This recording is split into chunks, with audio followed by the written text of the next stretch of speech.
Asian কাপে মাঠে নামার আগে নারী ফুটবলারদের সাথে 1 বছরের চুক্তির কথা জানালো ফুটবল ফেডারেশন। 55 জন এরই মধ্যে চুক্তিতে সই করেছেন। আরও 3 জনের কাগজ প্রস্তুত।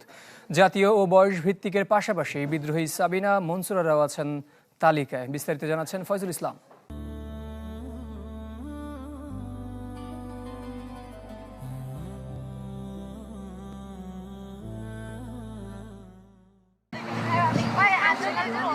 প্রথম এশিয়ান কাপ মিশনে অস্ট্রেলিয়ায় বাংলাদেশ নারী ফুটবল দল সরকারিভাবে জাতীয় দলের ফুটবলারদের বেতন দেওয়ার উদ্যোগ ও আলোচনায়।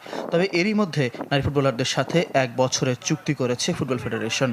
ফেব্রুয়ারিতে হয়েছে চুক্তি, যা এবছর জানুয়ারি থেকে ডিসেম্বর পর্যন্ত বহাল। 58 জনের মধ্যে সই বাকি শুধু 3 জনের। টোটাল 58 জন, কয়েকজন বেড়েছে, ওই একদম আন্ডার 17 থেকে 3-4 জন প্লেয়ার অ্যাড হয়েছে, বাট অল টুগেদার 58 প্লেয়ার্সের একটা পুল করে তাদের সকলের সাথে চুক্তি স্বাক্ষরিত হয়েছে।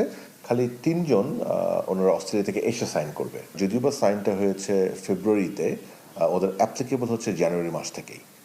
অ্যাকর্ডিংলি আমি যতটুকু জানি যে ওদের স্যালারি ডিসবার্সমেন্ট হয়ে গিয়েছে অ্যাকর্ডিংলি। ফুটবলারদের এবার সর্বোচ্চ বেতন নির্ধারণ হয়েছে 65,000 টাকা, পাবেন 3 জন।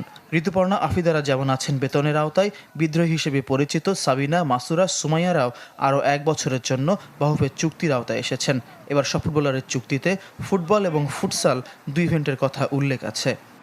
অবশ্যই তারা আছে, থাকবে না কেন, তারা তো আমাদের প্লেয়ার, সো ডেফিনেটলি তারা কন্ট্রাক্টে আছে। আমরা প্রত্যেকজনের সাথে কন্ট্রাক্টে ফুটবল অ্যান্ড ফুটসাল রেখেছি, অর্থাৎ জাতীয় দলের প্রয়োজনে আমরা এই ক্যাম্পে যারা আছে যে প্লেয়ারদের যদি আমাদের ফুটসালের প্রয়োজন হয় সেটাও যেন আমরা অ্যাভেল করতে পারি। অ্যাট দ্য সেম টাইম ফুটবলে তো আছেই। জাতীয় দলের ফুটবলারদের বেতনের আওতায় আনার জন্য 20 নারী ফুটবলারের নাম চেয়েছে ক্রীড়া মন্ত্রণালয়। বাহুফে 23 জনের প্রস্তাব করেছে। সহসভাপতি ফাহাদ করিম জানিয়েছেন, সরকারি বেতন বা ভাতা চালু হলেও মেয়েদের এই বেতন বন্ধ হবে না।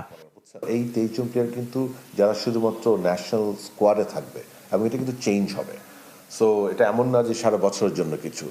সো ওইটার সাথে এটা কোনো সম্পর্ক নাই। আমি আবার